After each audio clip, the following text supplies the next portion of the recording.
ask the question. Or at the bottom of your screen, you also have a little chat there. If you want to write in anything, I'll be glad to address those questions. What we found in doing these Zoom meetings is that because there are fewer questions from the audience, the meetings go a little quicker.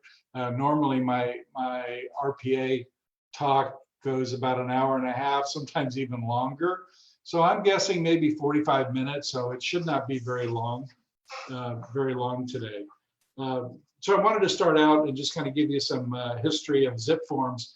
Now, I've been around such a long time that CAR did not make zip forms common throughout the industry, and real estate brokers either had to have their own attorneys draw up forms like we did at Fredericks Realty, or they would actually go to the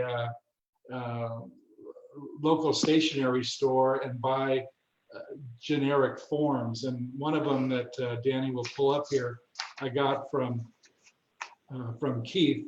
Welcome, Keith, good to see you. This is a one-page form. Some of us are old enough to where we actually remember these. If you look at this one-page form, you'll see that most of it is writing that the agent does, and there's very little in the text here. In fact, in the very bottom of this, above or actually below the buyer's signature, it says, "I agree to sell and pay a commission," whatever they put in the sum is there in that amount. So it's amazing how the industry has evolved from this one-page document to 10 pages that we're going to go over today.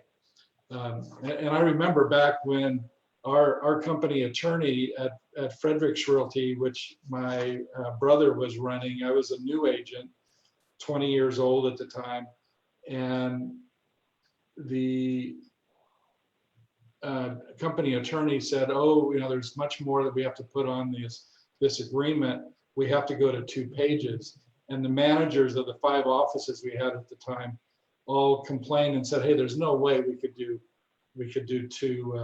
2 pages." So after a lengthy discussion, the attorney put the second page on the back of the first page, and when the buyers and sellers signed on the front in bold print, it says, "I've read the terms on the back."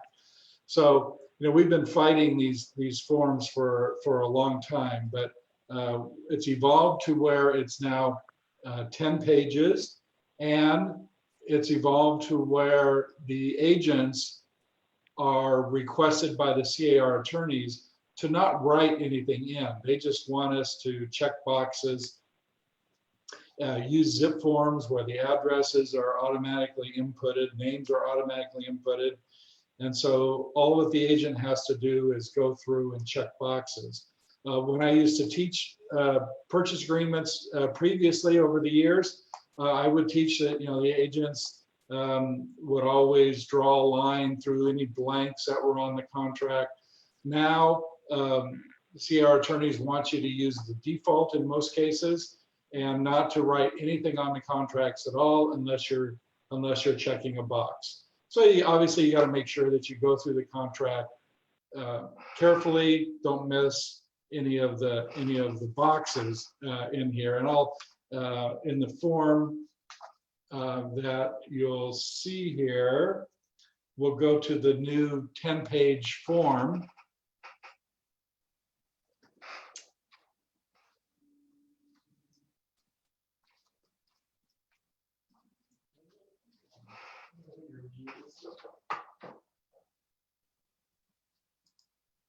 Let me pull this up here. And so this is what we're going to go through today. This is available on our TRG website so that you can download this and print this. And also, we have the new 2020 form, which is out in a draft right now. I'm sorry, it's a 2021 form, which is in a draft. It was supposed to be released at the end of this year for 2021, and because of the COVID-19, it's now actually been put off until last year. It's gone through a few revisions. I've got to say the new form, guess how many pages? We're actually up to 16 pages for the new RPA, but it'll probably be early next year before we actually use it. I've gone through it a few times. We're actually using this in our Lumlow schools new continuing education courses that we're writing now for approval for next year. It's mostly the same as the one that we're using now. The difference, the additional 6 pages, is because it's set up as a grid where the agent can look at those first few pages and see the important dates. But the terms and everything are basically the same. That's in the 10-page contract that we're going to go through today. And again, this 16-page RPA is available. It's a draft published by CAR. It's available on the TRG website. Okay, so again, if you have questions, raise your hand, click on the chat, and you can type in any questions, and I'll be glad to address those as we go through it. I know a lot of you have used this form now since this has been out for about 2 years. I've highlighted the points that I get questions about and that are changed from previous RPAs. So we'll go through that. The one thing I always like to point out when I start this, I can't see that chat. Here we go. Carol, I got a question from Carol. Will Lauren want us to print all this out? Oh, I'm assuming that's for our closings. Yeah, Danny has been pushing Lauren for, I think it's been about 5 years now, to go digital on these closing files. But because we have so many closings, she can go through a file that's done correctly and in order in about 5 minutes. And you can imagine when agents are sending in digital copies of all different pages, it can take quite a while to go through a file. So yes, we still want hard copies, using the checklist and putting the paperwork in order when you have a closed file, whether it's 10 pages or 16 pages for that purchase agreement. In our booklet, our zip forms booklet that's available on our TRG website, we have this RPA form completed along with most of the disclosures that are required in a residential purchase. And I think that booklet is up to about 70, 72 pages now. And that it doesn't include a lot of other pages that other companies are currently using. So I think it's a myth that we're ever going to get to a paperless society. It seems like we just keep adding more and more paperwork as the years go on. Okay, so I'd like to start off our talk on the purchase agreement by that heading up there where it says the California Residential Purchase Agreement and what? Joint escrow instructions. So the difference when this form came out about maybe 10 years ago is that it is the escrow instructions. These are the instructions. In the old days, for some of the veteran agents out there, I'm sure you remember opening an escrow where you would read the information to your escrow officer, and the escrow officer would write down everything. In fact, the escrow officer could not actually have a copy of the purchase agreement. It had to be communicated to her, and then they would redraft escrow instructions. Well, now these are the escrow instructions, agents. So this is it. That's why it's important that we have these done correctly. All escrow does is they attach their additional amendments to the instructions and gives them authority to collect funds and to contact lenders and stuff on behalf of the buyer and the seller. These are the escrow instructions. So this is it. When this is signed, this is day one starts from the time that these are both signed by the buyer and the seller. Okay, so I'm going to skip down. What's new this year under agency is under item number 2. If you notice, we just use buyer.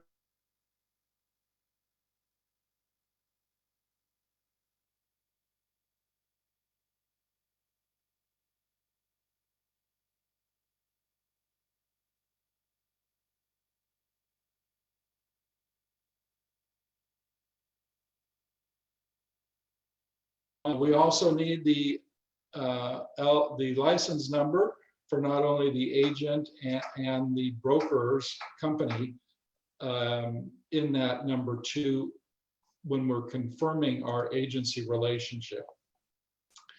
Okay, so we get down to finance terms. Again,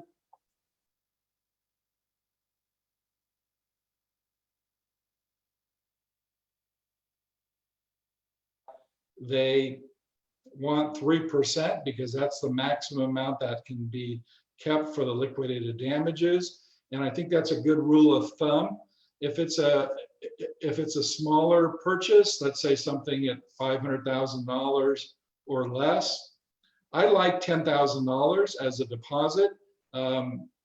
It's not very much. If you're going up to 700,000, obviously, I would probably not accept that if it was a $800 million purchase, but $10,000 is a nice round number. It's also the amount that a small claims court can resolve if there's a dispute on a deposit. We've actually had that happen at TRG where a seller would not release a deposit, and if it's $10,000 or less, usually within a couple of months, you can go to small claims court, have a judge rule in the buyer's favor. They will issue a, I guess it's a judgment that the court issues. I'm not sure on the actual legal term, but we take that right to escrow, and then escrow, without having both party signatures, will release that deposit to the buyer. So that works. On a larger deposit, attorneys get involved, mediation gets involved, and it can take months, if not years, to actually find a dispute, to settle a dispute on a deposit. So I like that. I like that $10,000 amount on the smaller sales price. Okay, so under item 3, we're still on that. If you notice, the default here is that the buyer will directly deposit that initial deposit to escrow. In other words, we don't touch it. It will go to escrow within 3 business days. This is the only part of the contract in all of these 10 pages where days are not calendar days. This is the only time when we talk about days that it's business days. If you talk about how many days to remove a contingency, whether it's 10, 17, or 21 days, those are calendar days. When we talk about escrow, those are calendar days. So this is the only time when we're actually talking business days. So the buyer has the 3 business days from acceptance of this offer to get that deposit into escrow. And the default here, if you notice, I don't have anything checked on the RPA that I'm using as an example, and the one that we have in our zip forms templates booklet on our website. I use the default in most cases. So the default is that the buyer will directly deposit by electronic fund transfer to escrow within 3 business days of acceptance. So that accomplishes a lot of things. One, we don't have to hold on to the checks. Technically, for again those veteran agents out there, anytime a buyer used to write an offer, you had to keep that check in a file. If a buyer was writing multiple offers on multiple properties, that buyer had to write a separate check for each property, and the agent would keep that in order to go into escrow at a further date or return it to the buyer. And whenever an agent touches a check, in other words, they take a deposit on this, and this applies to rental properties, leases, anytime we're touching a check, real estate law requires that we maintain a copy of that check and that check is logged in a sequential journal by the broker. So you can imagine, I mean, it's one thing when, you know, we used to work in offices of 10 or 20 agents. It was easy to keep a sequential journal of all checks that were touched by the agents, because that was the agent's duty. We had to write those, we had to write in that journal the information on that check, and then we had to go back when that check was either came out of our hands, when it went into escrow, we would have to make a note of it, or if we returned it to the buyer, we would make a note of it in that journal. So having this written under 3A for this initial deposit, it removes that. If we do not touch the check, it does not have to be recorded. For checks that we do take, you want to make sure that you keep a copy of it, and then Lauren will put that on her computer in her journal to register that check as to when it was received and when it went into escrow. That's why we have to have a statement from escrow, from receipt of funds, or it was returned back to the buyer, and that has to all be in that journal. So you can see how this is an important clause in this purchase agreement, because we don't have to touch checks now. You, as an agent, you can write multiple offers on multiple properties and not take any checks. It just makes life a lot easier, and it avoids a lot of the trust fund regulations that the DRE has put upon brokers and agents in recording these. Trust fund violations are the #1 reason that brokers and agents get reprimands on their license or have their license revoked. And when we get audited, and TRG over its 20 years has been audited numerous times, when they come in, the first thing that the auditor will look at when they pull that escrow closed file is they will look at that check, make sure that the date of the check matches the date that the buyer signed the purchase agreement. We used to call it a deposit receipt. So it's important that we have those checks recorded correctly when we're taking checks and touching checks. And on an aside here, that's another reason that TRG agents, that we do not allow our agents to do property management. You can imagine if you're managing properties, you're touching checks all the time. Well, real estate law states that every check that you touch has to be recorded by the broker. Otherwise, we lose our license. And when Lauren loses her license, we've got 250 agents out of business. So we consider that to be very important. So just be careful.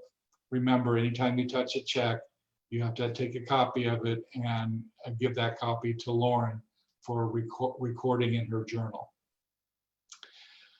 Okay, again, you can raise your hand. It's unusual kind of going through this for me in a Zoom meeting, because I'm used to more questions and getting off topic here. So again, you can write at the bottom of your screen there. If you under chat, if you click on that, you're welcome to type any questions or raise your hand. If you have your video, if you have your camera on, Danny will be able to see that, and we'll call on you.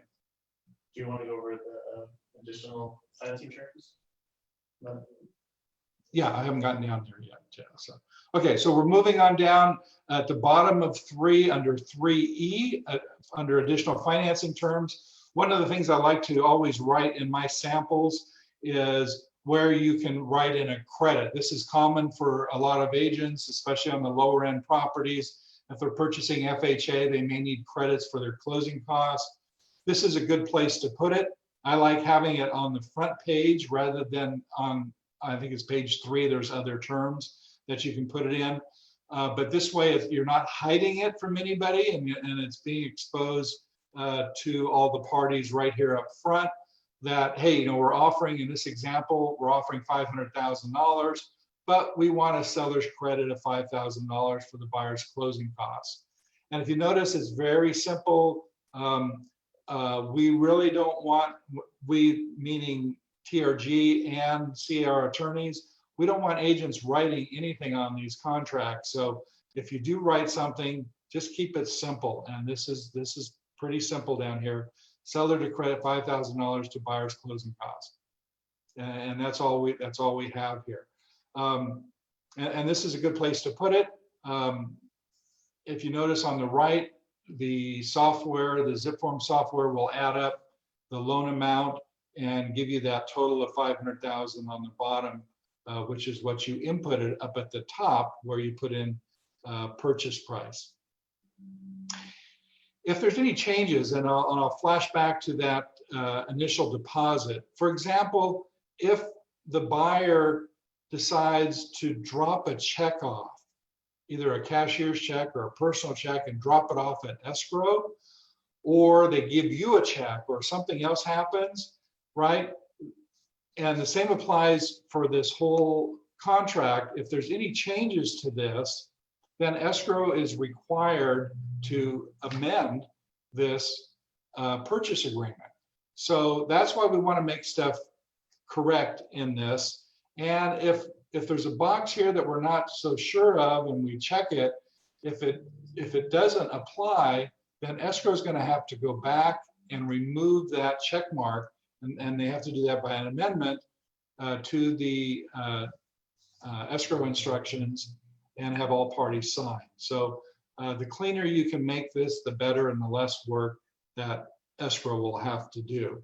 So getting back to that initial deposit, if a check is actually dropped off at escrow, the instructions say that it's going to be wired in. And so escrow is going to have to do an amendment correcting that, saying that all parties understand that we received a check instead of a direct wire.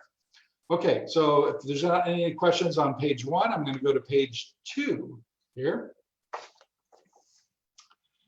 At the very top, verification of deposit.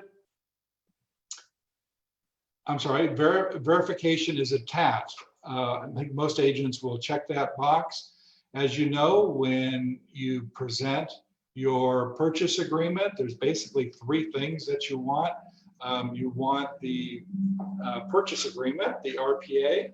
You want a verification of where the funds are, and you want some type of an approval. And at the end of this presentation, we'll go through those items. So check this. I'm assuming that all of you are going to attach those verifications. When I represent a seller, if I get a purchase agreement and it doesn't have either a pre-approval or some type of verification of the down payment, then that requires a phone call, touch base with that buyer's agent, so that when I present these to the seller, he'll be able to make a decision based on all of that information. He or she will be able to make a decision. Okay, item I, so this is 3I on the top of page 2 here. The appraisal contingency is written in to this, so agents, you don't need to do anything, and the default is 17 days. So again, if you're taking notes on this, there's 3 contingencies that are built into the purchase agreement. It's appraisal, the loan, which is down here under J3, and then on item 14, it's the inspections. And if you notice, the appraisal contingency, the default is 17 days. Jumping down to the loan contingency under J3, it's 21 days. And then if you jump to item 14 in the contract, it's also 17 days. And the inspections, that includes the buyer to do all of their inspections within that 17 days. I don't know why CAR chose 17 or 21 days. All I know is that they should all be the same. And thankfully, in the new 2021 RPA, they are all at 17 days. So we've got some conformity coming down the road here on the new purchase agreement. The reason they should all be the same, and that when you look at these purchase agreements and you're writing a counteroffer, they should all, buyers should remove all the conditions on a certain date. It doesn't make any sense to have one being removed in 10 days and another done in 14 days and another in 17 days. Because what happens is that that buyer typically can get out of this contract for any reason if there's still a contingency that's open. So it's the agent's duty, whether it's the buyer's agent or the seller's agent, it's the agent's duty to make sure that these contingency periods are followed, and that when they're up, that the buyer either signs the contingency removal form, that CR form, or cancels the agreement. The third option is you can do an extension, use that ETA form, that extended time addendum, I believe, extension time addendum. You can extend any of these time frames, but don't go outside of your time frames. I know a lot, and it was common for a lot of the veteran agents that we would float along on these contracts after time frames that have expired.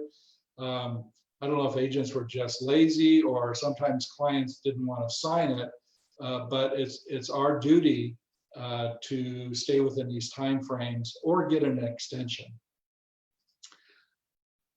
Okay, so we have the loan contingency is 21 days. And if you notice on this form and the one that's on the website, I tried to make everything conforming. I've got this written for a 30-day escrow back on page 1.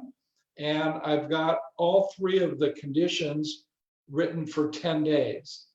And it's my opinion, especially if you're doing a 30, 40-day escrow, there's no reason that you can't remove all conditions in 10 days. Having said that, right now under COVID-19, I don't think it's possible to do anything in 10 days.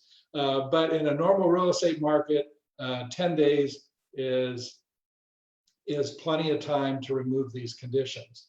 All right, so again, the 3 conditions are appraisal, loan, and inspection. So there's no reason we can't do an inspection within 10 days, right? I mean, we can get Tony, our inspector, he'll usually get him out within 3 days to check the property.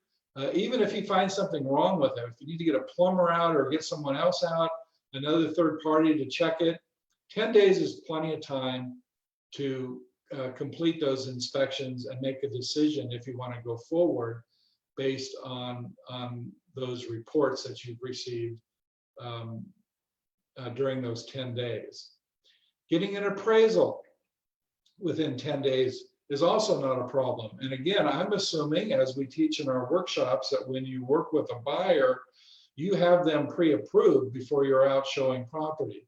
That means that a lender has already taken a loan application, they've already verified funds, and they've written an approval. Most of the time, you can get a formal approval on your buyers. I know Jonathan will do that. He'll formally approve your buyer subject to an appraisal. So that means the buyer's approved. All you need is the buyer to get an appraisal and to remove the conditions on the inspection. So 10 days is plenty of time, guys, to do this in a normal real estate market, especially if you're looking for a 30-day close.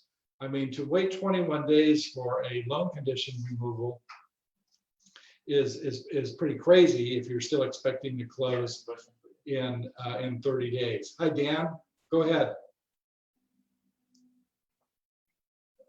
Wait a minute, we got to get you unmuted here. Hold on a second.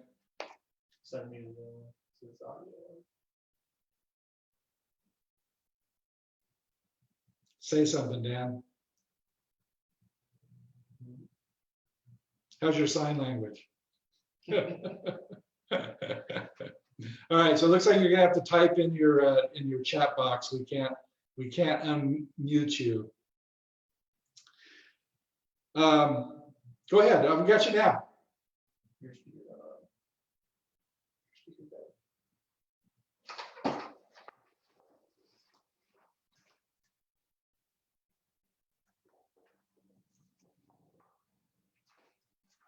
It's only coming through mine. Try again, Dan. Let's try this.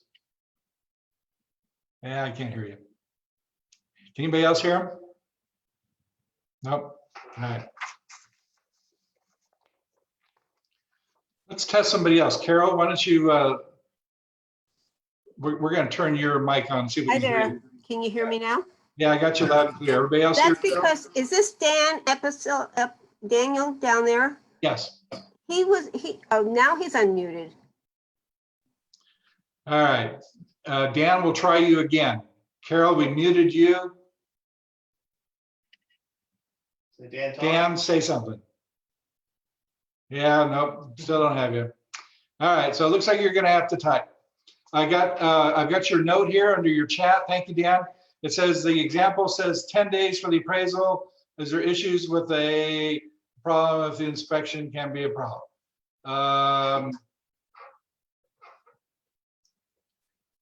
Yeah, so I think what you're asking is the way the process works is the lender orders the appraisal once the purchase agreement is signed and they receive an executed copy. So in other words, the lender has to have a copy. I think they also need escrow instructions. So they need escrow to confirm that escrow has been opened and that that deposit is in escrow. So that may take a couple of business days. Once the lender has that, he can order the appraisal. Appraisers, once they're notified, I believe by law, they have like 48 hours or maybe it's 72 hours in which they have to appraise the property. So they're under the gun to do that appraisal. So the 10 days is fine. The problem is that that buyer has got to be committed because he's going to be paying for that appraisal, even if problems come up in the inspection. So yes, but again, you know, we were talking serious buyers here. Buyers are going in to purchase a home knowing that they're going to be paying upfront close to $500 for an appraisal and another $350 for an inspection. So they're going to be out close to $1,000, even if they say that they don't want the property during their inspection period. I hope that answered your question, Dan. Yeah, I still can't hear you.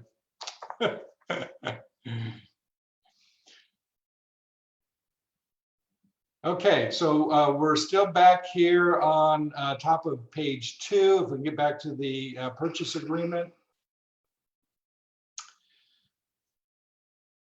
I think everything else here is pretty self-explanatory. We do have a lot of addendums and advisories that you can attach to this under item 5. You know, a couple of things that personally I do when I take a listing or when I'm submitting an offer, I only submit the purchase agreement and verification of funds and the approval. On the approval, if the buyer has a real high FICO score, I'll print that. You know, I'll black out any of the account numbers. But you know, if he's got an 800 or a high 770, 780 FICO score, I think that's important to show that off to the seller and that seller's agent. On the other hand, you know, if they're in the 600s doing an FHA, but they have a pre-approval and a low FICO score, well, then you don't want to show that. Show the pre-approval that, and hopefully a formal pre-approval that you have on the buyer and the source of funds when you send that over. I don't send agency, I don't send the statewide. In fact, I'm glad Carol's here because, you know, when I take a listing, I try to only do the listing form and an agency form. I'm very minimalistic when I first take a listing. And I know Carol likes to sit with her seller and complete all of those inspections. You know, the statewide, the TDS, and do all of that at the time of the listing. I just try to keep it simple, and then I hit them up with all the paperwork later. So that is kind of your own preference. Obviously, you're much better prepared if you can sit down with the seller and take all of those disclosures up front, especially if you're dealing with, let's say, an older property. Sometimes the stuff that we're getting in the downtown Torrance or San Pedro that's 100 years old, and they've been there for a long time. The property hasn't sold in 20, 30 years. Well, in that case, it's important that you get a termite report, get all of that stuff done up front so that you know if there's any foundation problems. You don't want those to hit you as a surprise once you have a buyer and mess up your 30-day escrow period. But again, the vast majority of properties that we're dealing with, these properties have transferred here in the last 10 years, and it's kind of like a repeat on getting a new termite report and updating other reports. So you're typically good to go in this and doing and closing in a 30-day escrow. We're back to the addendums and advisories here. I've got down here under 7, if you remember, it's probably been 5 years ago, we don't do termite requests on the RPA, but what's common down here under 7A3 is that the seller will provide the termite report. And I'm seeing more and more from our agents and from buyer's agents also, where the agents will write down in here that the sellers will provide that Section 1 work. Now, our CAR attorneys have taken this off of the RPA. If you remember the veteran agents, we used to have that WPA form, wood destroying pets. Oh, wood destroying pest, wood destroying pest addendum. That we would make part of this, and sellers would agree up front to do Section 1 work. And there had been so many lawsuits in the state that the CAR attorneys said, hey, we do not want to put our sellers in jeopardy. Again, what doesn't matter whether you're representing the buyer or the seller, and have them commit to doing Section 1 work when they don't know what it is. You know, again, typically here in the South Bay, we can estimate that it's going to be, you know, between $1,000 and $2,000 for fumigation. But that Section 1 work, I've seen reports where it's come out to be $20,000. And when a seller signs that blindly and agrees to do Section 1 work, and it comes back at thousands and thousands of dollars, well, chances are they're not going to pay it. And that's going to avoid attorneys, mediation, lots of problems. So the CAR attorneys actually removed that. So be careful when you have your clients, whether it's buyer or seller, when you have them agree to Section 1 work without a report. Make sure that the house has had a report or had work done within the last 5 years. And so hopefully you will not have anything unexpected come up other than a simple fumigation. What the CAR attorneys did do is they put that Section 1, Section 2 clause in the request for repairs. So we're not going to go through that today, but that is something that can be covered at a later date. You're welcome to also call me if you have questions on that. But you will see it. You will see it a lot where agents are asking for that termite report down there, like we have written on this in item 7A3. And you'll also see it where they'll go ask for that section 1 work. So that's a judgment call if you have not gotten an termite inspection report. Again, those are free. When you first list a property, that should be one of the first calls. You know, when you call to put the sign up, you should call to get that termite inspection. Have that done. Usually they can get out there within a few days to get that report. And that way, this won't be an issue when that when that buyer comes down the road here with this purchase agreement. Okay, the other government requirement down here at the very bottom of that second page, seller will provide buyer written statements, compliance with law, unless the seller is exempt. So this states that the seller will provide for smoke alarm carbon monoxide installation. So because this is checked in most cases, this is the only item that needs to be done by the seller, because the contract states as is, as we'll find later on here in this purchase agreement. But because the seller has agreed to do this, and it's typical that sellers agree to do it, we have to have the safety items as mentioned in the purchase agreement, and that typically applies to smoke detectors, carbon monoxide, and water heater strapping. If it's in the city of Los Angeles, you'll also have to do the earthquake shutoff valve on the gas meter that's in the house, and that's stated on the top of page 3, which is a minimum mandatory government inspection. So just in LA City, they require that to have a lights and locks ordinance also. But mainly for most of us, what that means is that the gas meter has to have the earthquake shutoff valve installed. Okay, let's see. Appraisal, any other? No questions. We're moving right along here. Escrow and title here on page 3. This is item 7C.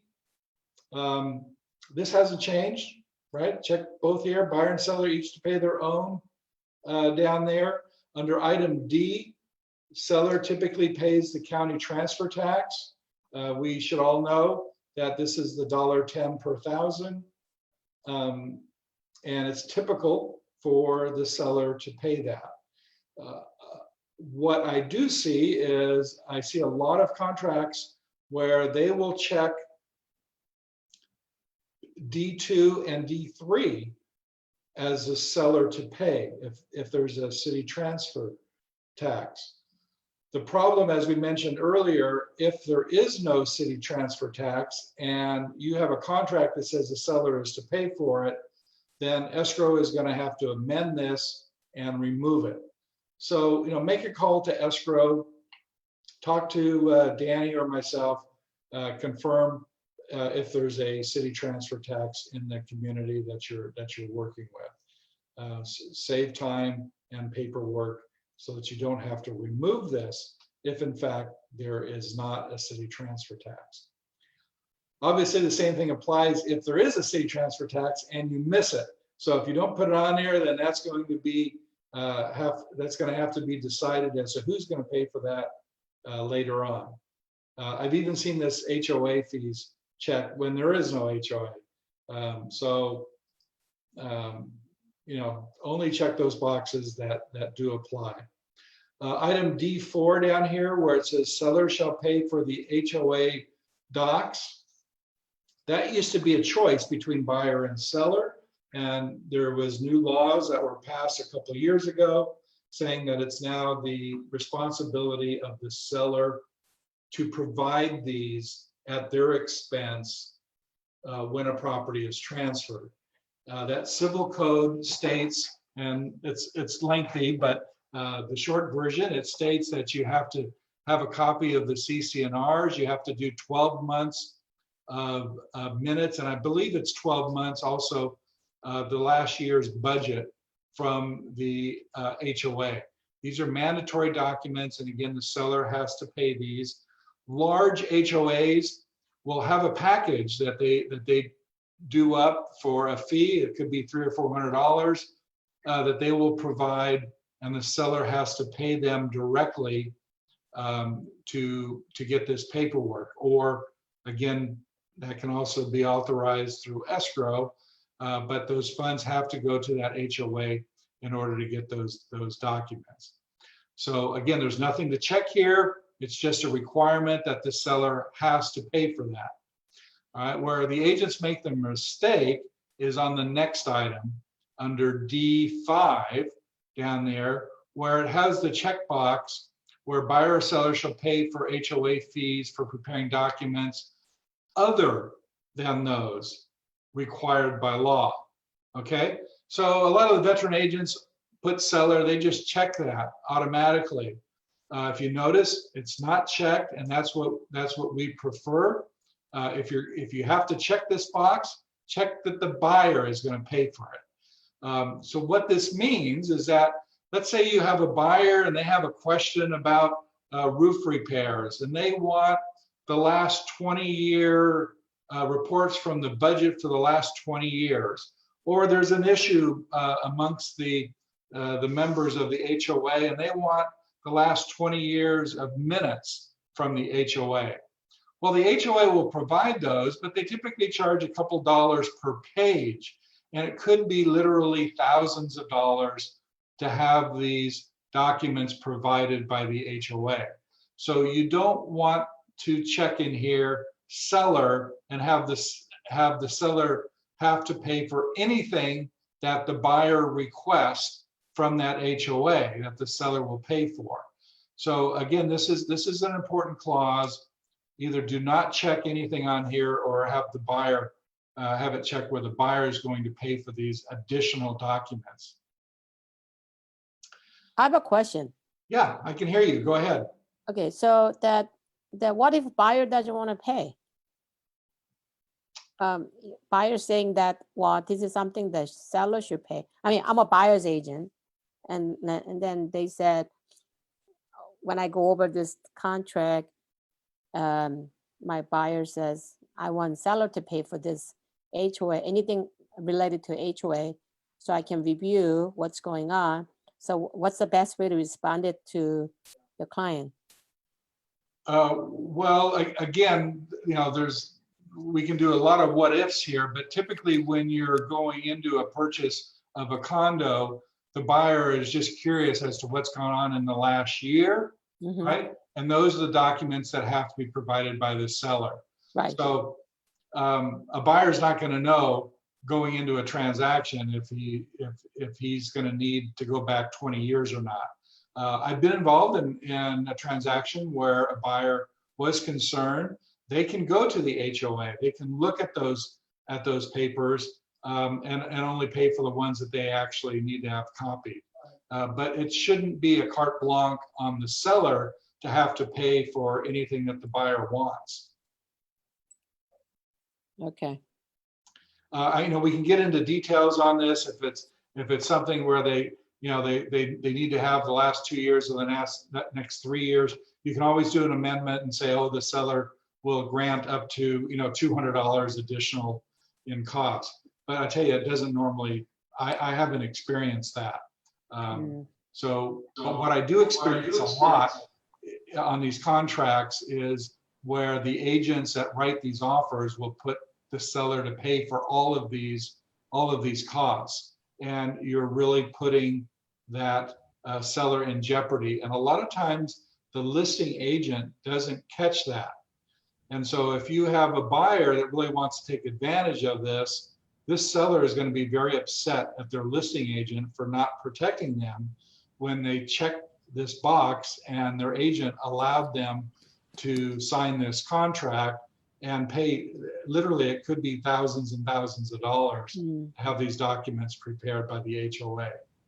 So can I ask a question regarding Sure. that? So that means if I'm the listing agent and I received an offer where that is checked, I should counter that the seller will pay only HOA current CC&Rs or whatever documents, but nothing beyond that, buyer should pay for it. Should Correct. I counter? Yeah, so on the counter, the easy way is just delete item 7D5. I see. I Yeah, see. so you just keep it Just simple. that. Just that. Delete 7D5. Yeah, you don't want to I get see. lengthy in I see. your in writing Very anything, rich. especially Yeah. counter offers. Great. Thank you. All right.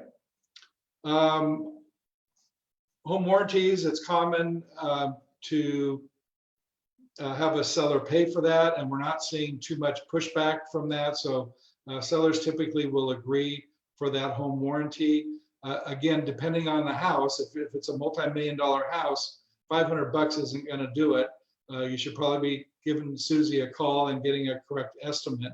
I like to always put in $500 for the smaller properties, and always, always, always check that upgraded box there.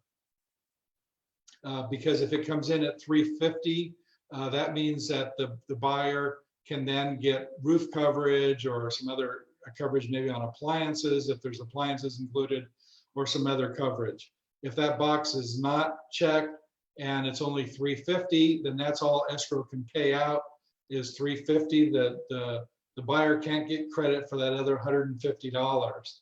So always check that upgraded amount.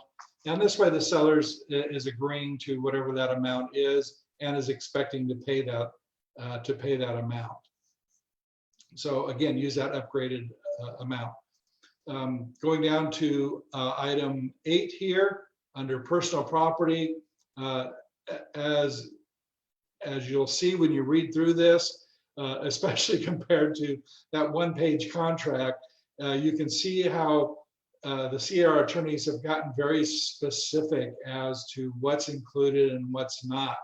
I remember over the years where there was always an issue on pool equipment. You know, when the house had a pool, did that mean that the lifesaver that was posted on the fence, was that included, or any of the cleaning equipment? Same with the fireplace, the andirons that are in the fireplace, or the log that's in the fireplace. You know, technically those are all personal property. They're not attached, but this outlines everything that is included. So it's a very thorough list of items that are included in this purchase. The other thing that's new to this form is stoves, refrigerators, washers, and dryers. So that's just a checkbox now. In fact, I got caught up in this a few years ago. I didn't see that the buyer had checked the refrigerator. And my seller took the refrigerator with them. I ended up having to spend $500 on a little refrigerator. So make sure you catch this, these items on these check boxes here for the appliances. Also, something that's unusual in this contract, right below that at the bottom of 8, this is under 8C, where it states that the brackets that are attached to the walls will remain with the property. So if you got a television, and you know they've all got brackets on these large TVs now, the brackets have to stay, but the TV does not, unless you're checking that box and it says it will be removed and that the holes will be repaired, but not painted. Okay, so again, this is an item that was corrected in the 2021 RPA. Brackets go with the seller and the TV. But in this case, in this RPA, you just actually have to check this box if the brackets are to be removed or if they stay on here. At the very bottom of this page 3, seller occupied or vacant property, it gives a date as to when that property is going to be delivered to the buyer. And typically, I don't, as you see here, I don't check anything. I just use the default, and that's the 6 p.m. on the date of closing. Normally, we don't get confirmation of closing until late afternoon. And so 6 p.m. works, even though it may have recorded early in the morning that the buyer gets possession at 6 p.m. on the date of closing. I know a lot of agents like to put in 2 or 3 days after close of escrow. and I'm fine with that also. And that's where this is that spot where you would put that. And that's important if you've got a seller living in the property, he's moving out of state. They may need to get that escrow check. They may need to cash that before they can move on or move out of state or overseas. And as you know, escrow typically doesn't fund these checks until the day after. And it could be, if it's on a Friday, it could be Monday before that seller actually gets their proceeds checked. So I understand that 2 or 3 day period where the buyer will not get possession until a couple of days after escrow. That's where you put that. Top of page 4, seller is to remain in possession. On there, again, there's 2 different forms that you can use. If it's less than 30 days, you want to make sure you use that SIP form, which seller in possession, I guess that stands for. If it's less than 30 days, if the seller's staying there more than 30 days, then it's typically a lease agreement. Obviously you can imagine when a seller is staying there, there's lots of questions as to maintenance, who's paying utilities, who's paying for the gardener, who's responsible for that property. It's really not an issue if it's 2 or 3 days after close, but if it's any lengthy period of time, make sure that you use that SIP or that lease. That's the RLAS. Can I ask a question? Lease. Yes, go ahead. Why would I be concerned about seller remaining in possession if that doesn't have anything to do with me and my buyer, unless the listing agent put that in the MLS saying close of escrow, possession to be 3 days after the close of escrow, or that the seller will require a lease back? Wouldn't that be something that we should negotiate as we are in escrow, at least with a counter offer, rather than me putting anything in my purchase agreement regarding the seller remaining in possession? Why? I don't understand that. And that's a good point, Elena. Thank you. Yeah, obviously that's comes about from either a discussion between the buyer's agent and the seller's agent, which I heartily recommend. Anytime you write an offer, you should always be talking to that listing agent. I like to find out what their services, what they're going to require for their services and any other special conditions. That sellers may not want 30 days. They may want or require a 45-day escrow. And this is where they're going to say, hey, they gotta stay in possession 3 days after close of escrow. So that's the whole purpose, one of the purposes of talking to that seller's agent prior to writing the offer. I also like to get a feel for if there has been other offers presented on the property. The marketplace here over the last few years is not normal. It's been a real seller's market, multiple offers, and you just got to write stuff and hope that listing agent even responds to you.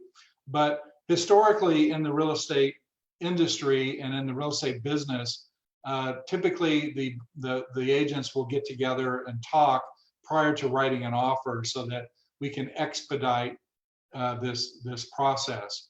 And it's one of the things that the commercial agents do that I like. If you've ever worked with commercial properties, they do a letter of intent. If you're out going to buy a $10 million building, your agent will write a letter of intent and say, hey, I plan to offer, and this is just a 1-page note that's written up and says, hey, my buyer wants to offer $10 million and close in 60 days. What do you think? And what that does is it opens the door to negotiations, most of it verbal, so that when you go to write that actual purchase agreement, you know that you have some understanding of what the terms are. I like that. I like having that communication open between the agents prior to writing an offer. Unfortunately, we have agents that just don't respond to phone calls or requests when they have a listing, and a lot of times it's because there's multiple offers on the property. I always ask. I go, hey, how many offers do you have? Have you do you have any offers over list price? And when I've got my seller's hat on, when I represent the seller, I like to disclose some of that information. For example, I'll tell them, I go, hey, we've got 2 offers that came in that were full price and the seller didn't accept it. They're expecting something over full price. So it'll avoid a lot of the wasted time that agents have to do in writing up all of this stuff if it's not going to fly. So I like to have that communication. I welcome it. I always respond when I'm representing a seller. If you bring an offer in on mine, I'm going to give you as much information as I can without giving you, prices, because obviously if there's multiple offers, we don't want one agent to have an advantage over another. So any information that I give to my buyer's agent, I will give to all of the buyer's agents. Another point I can bring up here with that question is that it's very common now when you get a new listing that you get these automated offers or auto offers that are all cash that come in usually within a day or two of listing the property. Typically they're 10 or 20% under the list price, but they're all cash. They've got the paperwork's done correctly because they write hundreds of these offers. And unfortunately, a lot of our agents think that these are legitimate offers. And typically what happens is they get into escrow on these all cash offers. And then the buyers come back and say, oh, I need a $50,000 credit for this, or I want credit for that. And it ends up having to cancel after weeks and weeks of wasted time.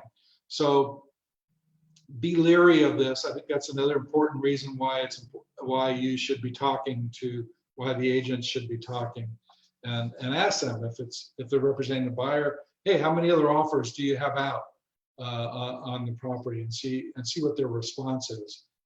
See if if they have 10 offers out and they're just hoping somebody's going to bite on this.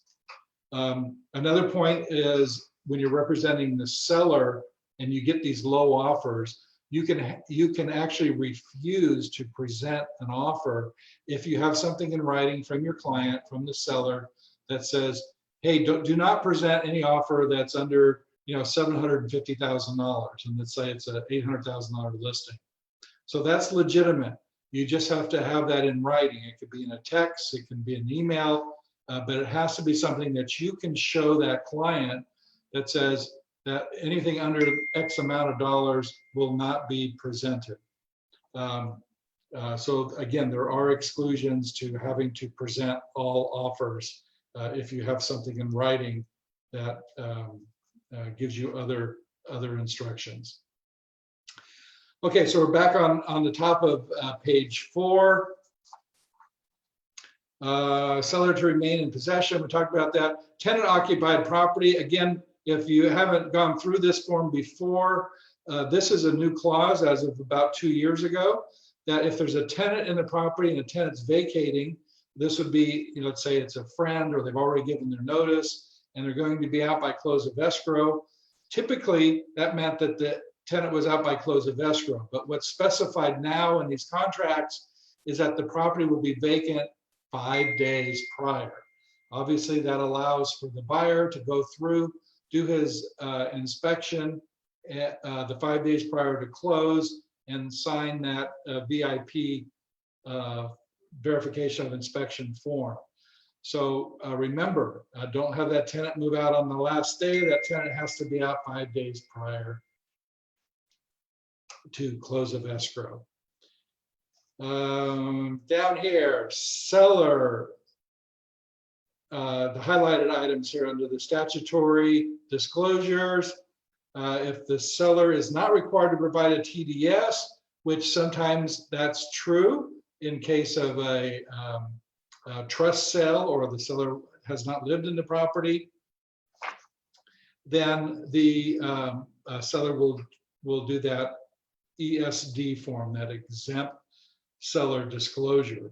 Some things are required. For example, you still have to state if you're aware of any death on the property, and that's all covered in that ESD form. Also highlighted here under number 10A7 down there right below, 3 days after delivery or 5 days after by mail, any required form. And it's the wording on this is that any item, where does it stay here? Any required disclosure that's stated up there under item 10A1 that is given to the buyer after the contingencies have been removed, the buyer then has 3 days in which to cancel the transaction, or 5 days if it was delivered by mail.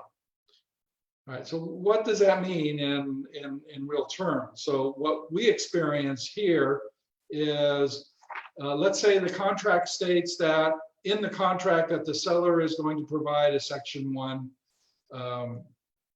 termite report and Section 1 clearance. Well, 10 days go by, all the conditions are removed, and on day 12, we get a termite report, right? And the buyer says, gee, I don't like this report. Now, we can't look into that buyer's head. I mean, it might be other things that are causing him to change his mind, but if he changes his mind based on that disclosure that was not given to him timely, he can back out of this transaction and get his deposit back, even if he signed a contingency removal. Can I say something about that? Sure. Wouldn't that be really a bad job on my part if I'm representing the buyer, that I would be removing all the contingencies without having verified that I received all the disclosures that I'm supposed to? And if I haven't, to tell the listing agent I cannot remove contingencies yet because you have not sent me all the disclosures yet. Yes, but the seller can also give you a notice to perform, because the contract says that you have to remove those disclosures by the time frames. And the I know, seller, but if I have not received it, the seller can unilaterally cancel, even if they haven't received the paperwork. So it's this catch-22. So in that case, what you should be doing is extending the time frames, right? But agents don't do that. And what I see, what I see comes across my desk, it may not be the termite report, but if it's in the city of Gardena or if it's in the city of Los Angeles, and they don't get that city report, and they remove all conditions, and then the city report comes in after the conditions have been removed, and we're ready to close here in a week. Escrow won't close unless we have that city report. But that city report comes in, and the buyer, even if there's nothing on the city report that can be derogatory, if the buyer says, gee, I don't like that city report, I'm going to back out and I want my money back. Well, that's a required, statutory required form as it states under 10A, and that buyer can back out within 3 days of receipt of that form. So again, Elena, that's where the agents have to make sure that all that paperwork is done timely and that everything is done correctly. If it's this LA City report and it's going to take 2 weeks to get that report, then the agents should agree on a extension for, instead of a 10-day removal of all conditions, it should be within that time frame that they're going to need that extended time. or when we remove the contingencies, we could say we are removing all contingencies except, and then we put the city report. Yeah, but that's meaningless. There's no reason to do that. It's a waste of paper, right? I see. Because you still have to remove it again, right? Yeah, it doesn't mean anything. Right. And I've dealt with agents that they have a different time frame for 5 different items, and they do a contingency removal for each of those. I mean, I go along with it, but it's crazy, because if the last one, the buyer says, hey, I don't want to buy this property, and let's see, I still have a condition open on, I got to approve those HOA docs, right? Oh, well, I don't like the HOA docs. I want to be able to get a 200-pound dog in here, and they're not going to allow that. So they can back out.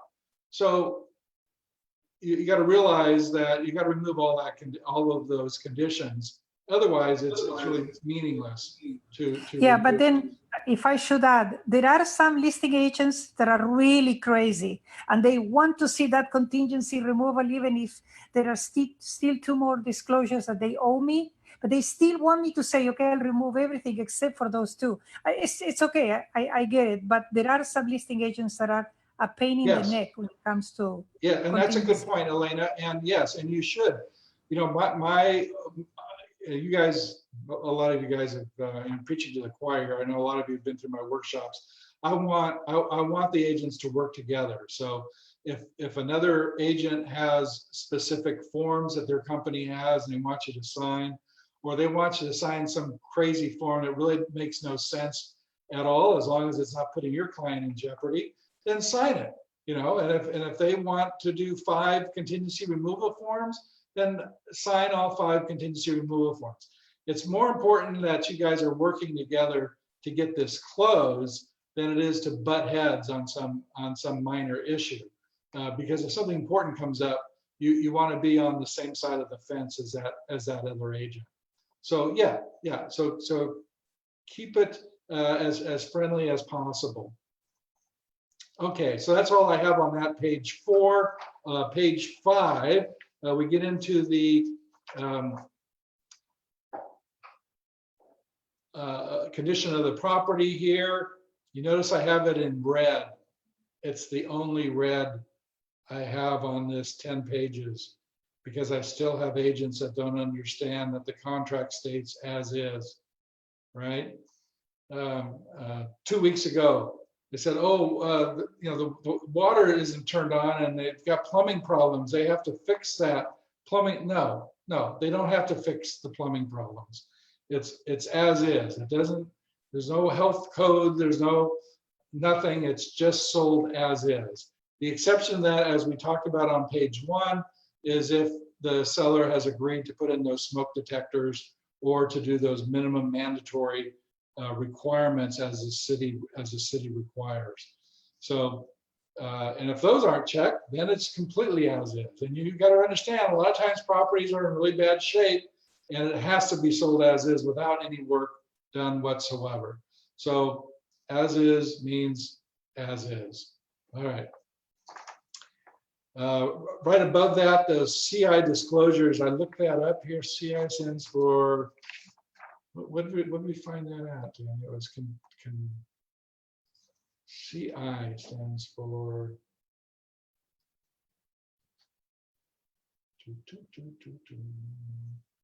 it's the required documents from a homeowners association.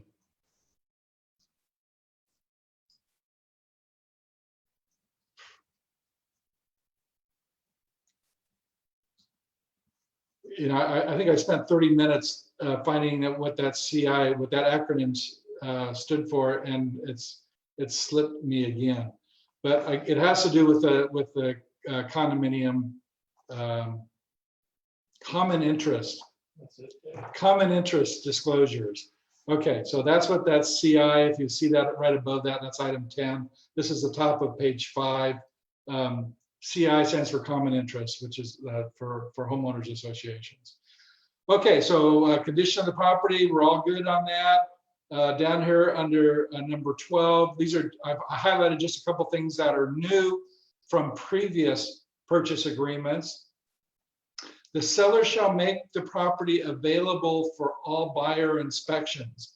We just had a question last week where, you know, the seller was saying, it had tenants in the property, and it's like, oh, you know, they can only see it on a Tuesday or they can only see it on a Friday, right? Well, that's not what they agreed to in the contract.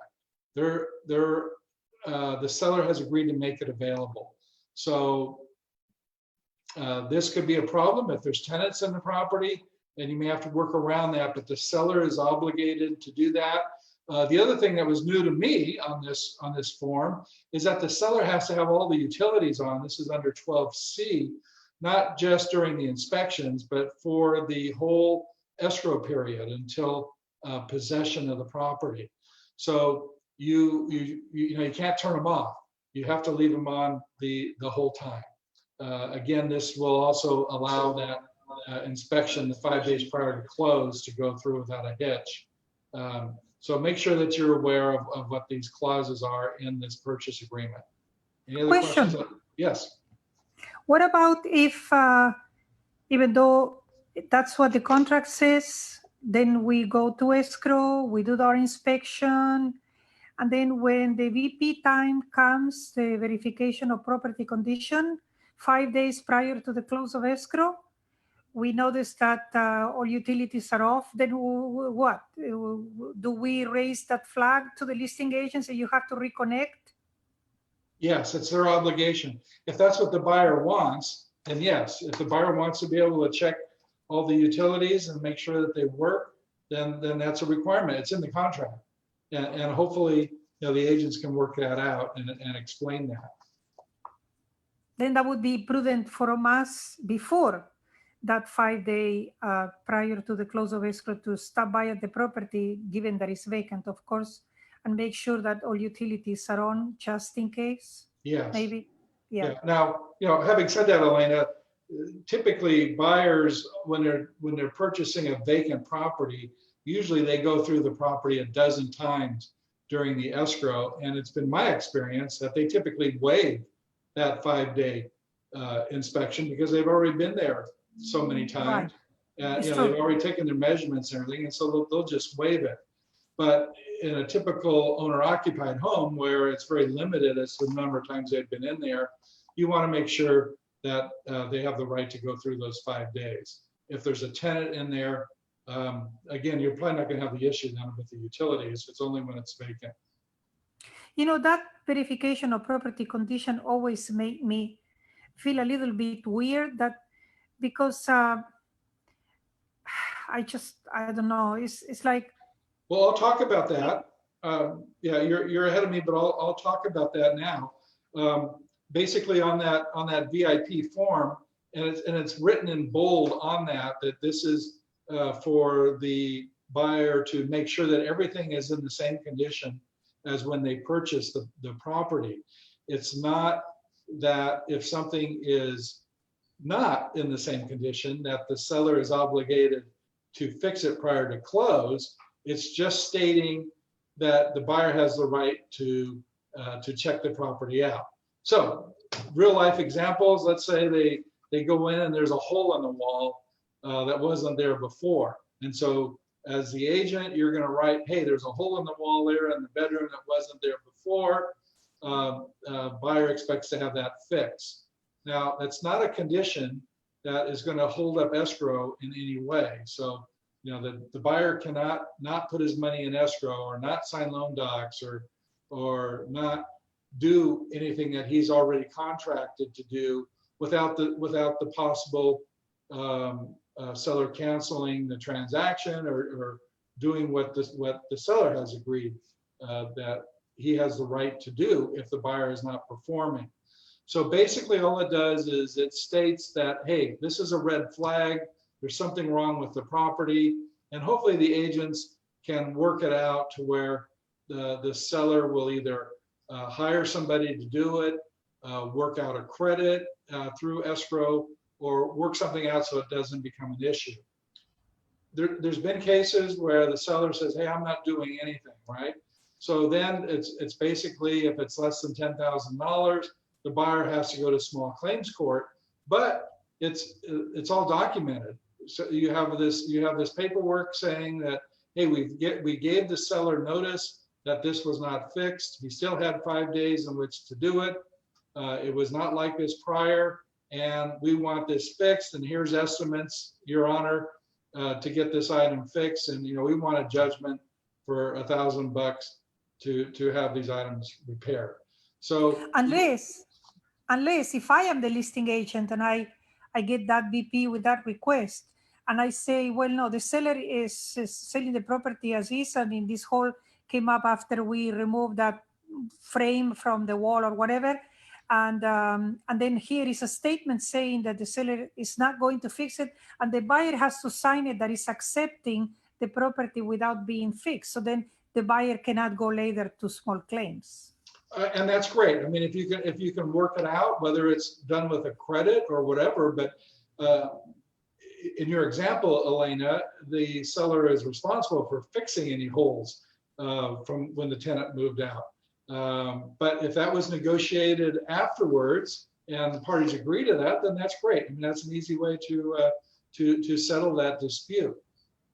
Right, meaning that if it's signed, then the buyer cannot go and Correct. go to small claims. Yeah.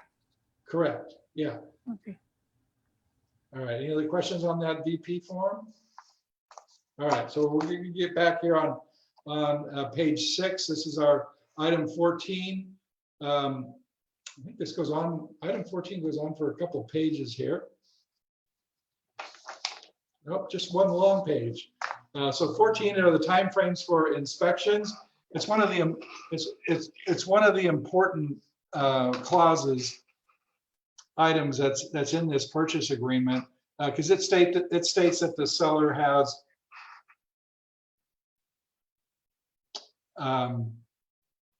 7 days or whatever is written in there to provide all the paperwork, and the buyer has 17 days. That's the default. I like to put 10 days in which to complete all of the inspections.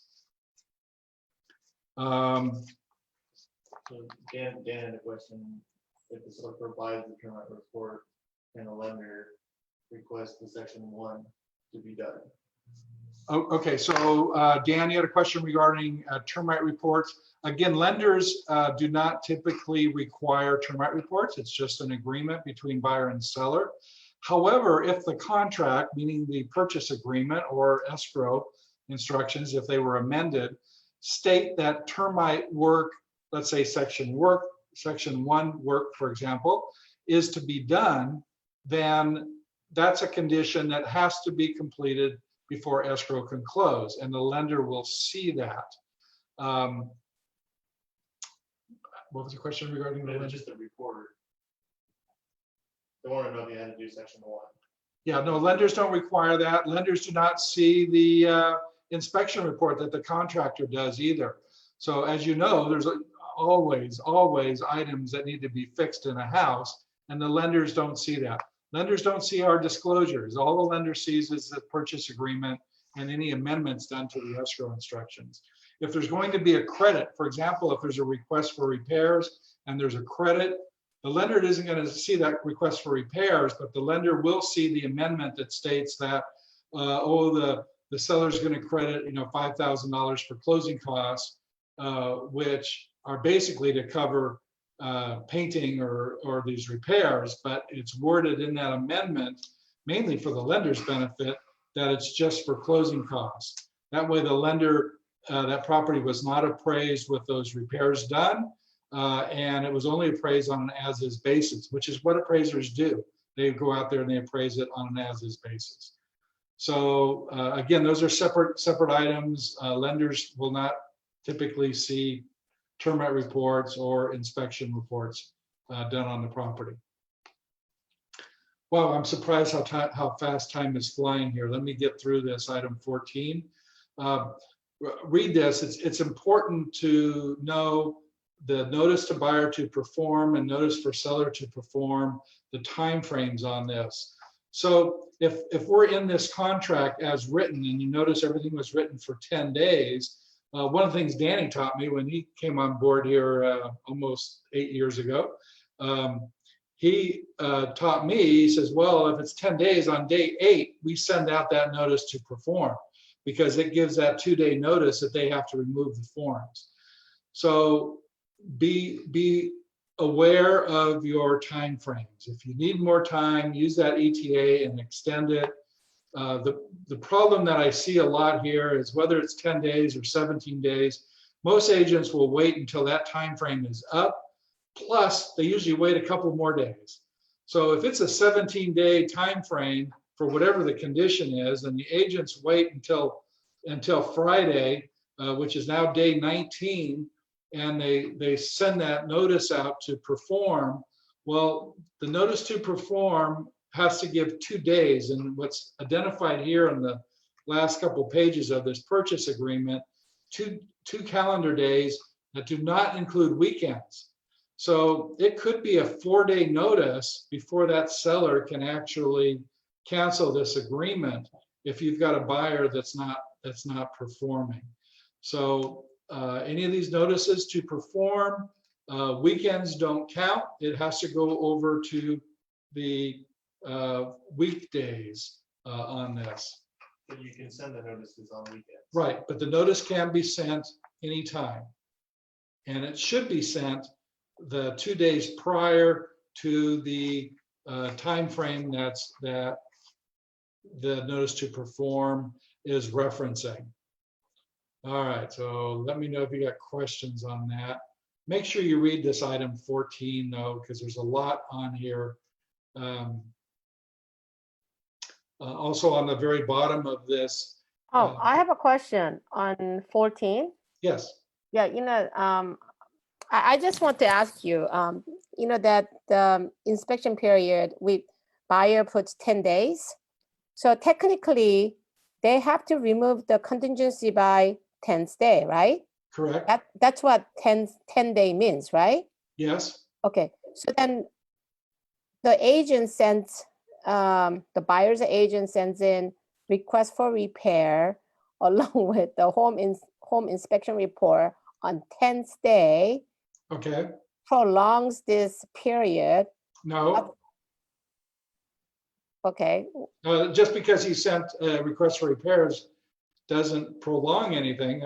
That's not in the contract. In fact, if you look under item 14B2, under the arrow there, it says seller has no obligation to even respond to a request for repairs. Oh, I see. Okay. Okay. So Right. then, by this clause, I can say, okay, we are not going to entertain request for repair. Please ask your client to remove the contingencies. I mean the inspection contingencies, right? Well, Can yeah, we- technically you that don't way? have to say that because they've already agreed to it. Oh, right? I see. Okay. So what you do- So, it gets back to how agents work. And unfortunately, a lot of buyers agents, and especially in a market like this, where there's lots of buyers out there, little inventory, it's a true seller's market. And I still see agents telling their buyers, oh, let's offer as much as we can. We'll get in there and then we'll ask for credit, or we'll ask for money, or we'll ask for these repairs, right? Well, unfortunately, I'm typically a seller's agent. I'm a listing agent more than I'm a buyer's agent. And I tell these buyer's agents, I say, hey, you're going into this buying it as is. We're not going to respond to any requests. The whole purpose of this 10-day inspection period is to decide if you want to move forward or cancel. It's not to where you want to do a request for repairs and ask for money, right? And, Right. and when I'm dealing with a buyer, when I have my buyer's hat on and I go to a buyer and I say, oh, let's offer, 10,000 over full price so that we can really get this. If you find out after you do your inspections or the appraisal or whatever, and you don't like the property, then we can cancel. I never even mention a request for repairs. Because I see too many times that these buyer's agents will write down the 30 items that are listed in the contractor's report and want the seller to fix it. And so, my attitude is, hey, we're out of here. We're canceling it. I'm going to send the cancellation over. We're going to send over the 2-day notice to perform, and we're moving on to the next buyer. Oh, I see. Okay. So, you just got to have that attitude with your buyers, because it's typically the buyer's agents that are telling the buyers, oh, we can ask for all of this, right? And then what happens? They don't get the property, they get upset, and Right. you have the chance of losing that buyer, especially in this type of a market. So, the whole purpose, the way I present it is the whole purpose of this inspection is to make sure that this buyer wants to move forward. If they don't, they can cancel. Yeah. Because Because what are you going to do? What are you going to do if I'm representing the seller And you got your buyer, and they make this list of all this requests for repairs, right? And let's say it's not an agent as nice as I am, I will respond, at least verbally. But there's agents out there that just don't respond; they just cancel. Yeah. Right. And your buyer's going to be, well, why didn't they counter me? Why didn't they do this? Well, buyer, you just don't know what you signed. You Right. just signed this contract saying you're buying it as is. They That's don't have to respond. Mhm. And the problem is that agents don't know what's in this purchase agreement. So Mhm. you got to handle your buyers differently, especially in a market like this where sellers aren't going to negotiate. And let that buyer know they're buying it as is. Your inspections, all of the things that you're checking out are to decide if you want to go forward or not. Yep. All right. Thank you. I think that's it. Oh, the last item on page 6 here, this $1,000 penalty. Because it seems like once a month in our company, we have an issue where either the buyer or seller is not signing paperwork. Either they're not canceling the transaction, or it's holding everybody up. The seller can't put the property back on the market. All kinds of problems. So there is this clause in here for this $1,000 for refusal to sign cancellation instruction. And CAR has written some good attorney letters that we can use to hopefully coerce, whether it's the buyer or the seller, in order to sign these cancellations before we actually have to hire an attorney and go through a mediation on this. So I just let you know that that clause is in there. All right, page 7 at the very top, as we discussed, that final verification, it's not a contingency, as I have highlighted there. And I'm sorry again for going over. I thought I was going to get out of here in 45 minutes. I'll hit on just the important topics here on these last couple of pages. Item 16, a lot of you may not be aware that if a seller does any repairs on a property during the escrow period, that read this, they have to be done in a good, skillful manner. Again, this is something that a buyer has to agree to because it is subjective. The seller has to provide all invoices and any paid receipts for anything and everything that they've done prior to the final verification. So that's another reason that when repairs are being made, I never, ever, ever have my seller do repairs because it can come back to bite them. If the seller wants to negotiate with the buyer and they found lots of stuff that needs fixing, then throw money at the buyer if the seller wants to salvage this transaction. Give them a credit, but don't do repairs. Because that buyer can come back and say, oh, hey, that wasn't done in a skillful manner. You did that yourself. And you should have gotten a permit. Because what it also states here that everything will get permitted. And most times sellers don't get permits. So these are items that can come back after close of escrow and waste a lot of time from the agents and the clients. So don't do any work once you're in escrow. All right, so I'm going to go to page 8. Mediation, as you know, is required on all contracts. It's not initial, and it applies even if the arbitration clause is not initial. So the process is you always do mediation first. I've talked about this before in our meetings. In the 20 years of TRG and the 15 years that I've been managing, we've always been able to resolve disputes in mediation. Everybody hires attorneys. It's expensive, but the clients realize that they don't want to have to go through this process again in an arbitration and have to pay out all the money for the attorneys and getting it resolved. So fortunately, we have been able to resolve any disputes through that mediation process. On page 9, in fact, just this last week, I was asked hey, I've got two different sellers. They're signing individual paperwork. Do they have to sign the same one?